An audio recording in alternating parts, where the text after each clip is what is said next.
Mr. Producer abandoned his spot. So I'm taking over now with the production of the news and brews. And of course, coming up, I don't know if he's going to be in trouble when he comes back, our dear Sami Birch with the next amazing interview. Come on, Sami. Wow. Tatiki, you are killing it at the producer role. Thank you so much. I'm here today with Jim Mayer. Hi, Sammy. Jim, my friend. Yeah. I'm so glad you're here with me today. Jim has an accomplished resume. He's a founder and podcast host of the Manufacturing Culture podcast. Yes, ma'am. Jim, you are a powerhouse, shining light on so many people.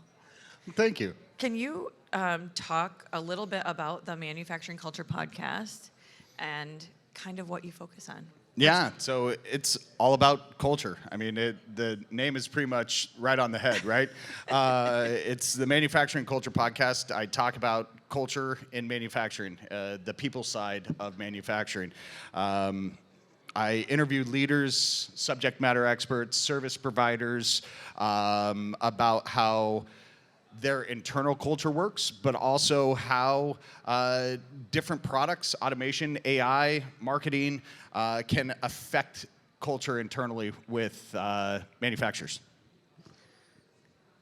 Brilliant.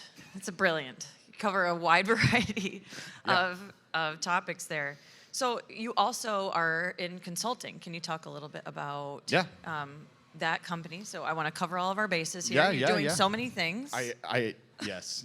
My wife would say too many things, and most of them are unpaid. So the consulting company started back in 2019. It was a side gig. I was on a trip from Munich to Milan with 45 of my closest manufacturing friends when I was working for the nonprofit, the NTMA. And I got really tired of hearing them say that nobody wanted to work anymore. So I started doing employee engagement surveys on the side, and that's when my company was born. In 22, I was fortunate enough to go full-time doing it.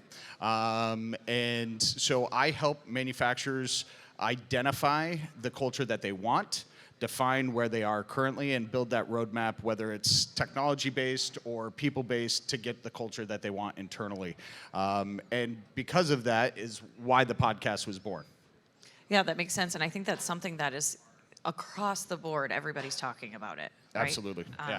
So really important work. What are some of the biggest challenges you're seeing manufacturing industry or leaders in our space facing when it comes to employees needing to be kind of the focus more than the bottom line? Right. And what, I guess, advice do you have for those leaders in our space that are like, our turnover's high, we've got a lot going on, we can't hire enough people, the labor shortage? Yeah. First of all, I would tell any leader out there to put the people before the profits. There's a human-centricness to manufacturing. It's a very tactile industry, but we historically have put the profits before the people. We need to switch that dynamic and really start putting the people before profits, because the profits will follow when you treat your people well, right? I think some of the biggest issues that I see out there with manufacturing companies is usually around leadership. It's leaders who ask one thing but then act in a different way, right? It's a lack of performance management. I mean, the amount of companies that I work with that don't have a defined performance management system in place or program in place is astronomical. I am shocked every time. I shouldn't be probably anymore. And then finally, the third thing that I see a lot of is a lack of tying that performance management into learning and development pathways. So if you're able to do a performance review for somebody and then tie shortcomings or areas of improvement to a specific learning and development pathway for that employee, not only will they then score higher on their review next year, but they'll make more money, which in turn will give you more discretionary effort out of that employee. Does that make sense? Totally. It's like when somebody's having a shortcoming or not excelling the best in one area, instead of just, coming down on them or like making them feel bad, how do you enable them and empower them to say, hey, we're all humans, we're Absolutely. all flawed. Yep. Absolutely. And we're going to help in this area because once you lock this down, you're going to soar. Yeah. We believe in you. Yes, exactly. Yeah. So I guess what are the ways that, how does somebody get started? Because I didn't write this down, but you just saying that, if that's the biggest thing that, you would recommend people are doing is to like make the connection on how to improve. So it's not just like, hey, you're doing this, figure out how to fix it. Yeah. When maybe that's just not my strength. And so I don't know how to fix it. And nobody's ever pointed it out to me. Well, and I think that ties into the first point, right, is the leadership. Because we have, as an industry, for the last 20 years, we've been promoting people into leadership positions that have zero skill sets in leadership. So they default to how their initial leader led them on the shop floor, which sometimes can be toxic, sometimes can not have the skill sets that we need to really lead people into the future. So any owner, I would suggest find a leadership development program for your people internally, for your leaders internally. Those leadership development programs will then set the stage for the rest of the stuff falling into line. Yeah, that's amazing. I mean, I've seen it even at places where I've worked where it's like, you're a manager now, so go manage. Yeah. And you're like, oh, okay, like I think I can do this, but right. I really have never done it before, and I don't know how. Yeah, so that's amazing. You can't just take the person who's the longest tenured employee, the best operator, and make them a leader within your organization. That never works out well. Yeah, because their strength is doing that. Exactly. Exactly. It's not not the people side. Yeah. I mean, I was in sales for a lot of years, right? And I was not the best salesperson. But what I was good at was building teams and leading those teams and enabling those teams to do their best, removing roadblocks for them. I wasn't a good salesperson, so I needed to be promoted. Mm-hmm. Somebody else that I worked with was promoted before me. He was a phenomenal salesperson, horrible leader. Won't mention any names. Yeah.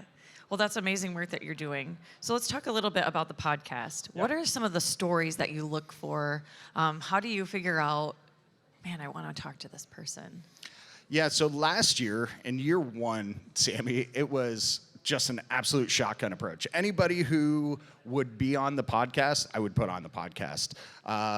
I started out by getting the first 9 guests booked, and then after that, people just started coming to me. Had some good ones, had some not so good ones that I never aired the episode. This year, I'm being way more intentional about the podcast. I've created thematic months. So January was all about leadership in manufacturing. So I had some really amazing leaders in the industry. Nikki Gonzalez was on in January because she didn't want to be part of the Women in Manufacturing Month. She didn't want to be pigeonholed, which I get. February, this month, is Black Journeys in Manufacturing. Next month's all about women journeys. April's all about mission-driven organizations. So just having different themes for each month and really vetting the guests that I have on to make sure that they vibe with me is one of the most important things. Like, I got to be able to hold a conversation with you in order to interview you, right? Totally. Which is why you'll be on next month. Shameless plug. Shameless plug. I'm going Absolutely shameless plug. Sorry, Jim. Awesome. So I guess, can you talk a little bit about maybe what your path was like? How did you... How much time do you have? Oh, well, it looks like we got about 6 minutes left. So all right. I can... Supersonically. All right. I can maybe get that then. Enlighten us. I guess, or if there's somebody else, I'm framing it in a way of advice to a younger mind. Yeah, absolutely. So if there's somebody out there who's like, I want to get started, how do you do it? Yeah, so I was part of that generation that was pushed into college that shouldn't have gone to university. I should not have gone to university right out of high school. I was an absolute train wreck in slow motion. Like, fun to watch, not fun to be, right? And so I went to school for an entire semester, dropped out, started building houses. I learned a trade. My dad said, you don't have to go to university, but you have to have health insurance. And so I learned how to build houses. And I did that for a number of years. My body took a beating, couldn't do it anymore, got into sales, selling construction supplies. And it was with that company where I walked into my first machine shop. And it was an infectious experience, right? The smells, the sights, the sounds of a machine shop. I immediately fell in love, and I have been going into them for the last 20 years because I love it so much. I did end up going back to school because I found a company that would pay for my bachelor's and then graduate degree. But I was able to tailor that towards a manufacturing journey, right? So it's been a lot of fun. I've worked for some really big corporations. I've worked for a nonprofit. I've worked for some OEMs. Now work for myself. So anybody who's out there, my advice, go to trade school first. Then if you decide that you want to be in business, find a company that will pay for your business degree, but do the trade school first. Yeah, I couldn't agree more. Figure out where you're going, because Yeah. you can spend a lot of time and money just floating around to school and trying to figure out, like, without any applicable and experience to inform, like, oh, I'm good at this, or I like this, or this is really, like, I found my path. No, it's just like you're at elementary and high school, and then you're like, okay, choose what you're going to do the rest of your life. It's not a good path. So I agree completely. Like, the trades is where it's at. Get started first and then pay for education. And it doesn't matter if it's manufacturing or construction or electrical or whatever, plumbing, right? Just pick a trade. If there's a trade that you're interested, pick that trade. Skilled trades are a great pathway, and they're highly transferable. I mean, you can go from being an electrician into manufacturing very easily, and vice versa, right? So just pick a trade, start there, then pick your pathway from there. Absolutely. Well, is there anything else you'd like to share that we didn't cover about TCO, about the So podcast? in addition to TCO, my consulting company, and the podcast, I'm also board president for an organization in Arizona called Skill Up Arizona. It's an apprenticeship and scholarship foundation. So we work to help disadvantaged areas in Arizona create sustainable pathways to manufacturing careers through apprenticeships and scholarships. So we awarded around $10,000 last year in scholarships. We raised not enough to keep that going. So if you're listening, please donate money to Skill Up Arizona. Support us. But yeah, we're handing out scholarships. We're handing out apprenticeship opportunities. We need more companies to employ apprentices right now in Arizona. We need more funding. So we need more students. But we're almost at a critical mass with this number of students where we are close to having more students in the pipeline than companies to employ them. So we're getting to a pretty neat spot. So you are actively solving the labor shortage in Arizona. Absolutely. They need your support. Skill Up Arizona. Absolutely. The Thanks, Sam. Manufacturing Culture Podcast, TCO Strategies. Man is a powerhouse. Thank you Let's so go. much I for love it. joining me today. Thank you, Sammy. This was a blast. It was kind of planned but unplanned, and then I saw you yesterday, and you're like, hey, I've got an opening at 1:30 or 1:25. Cool, let's go. Yes. Thank you so much. Thank you.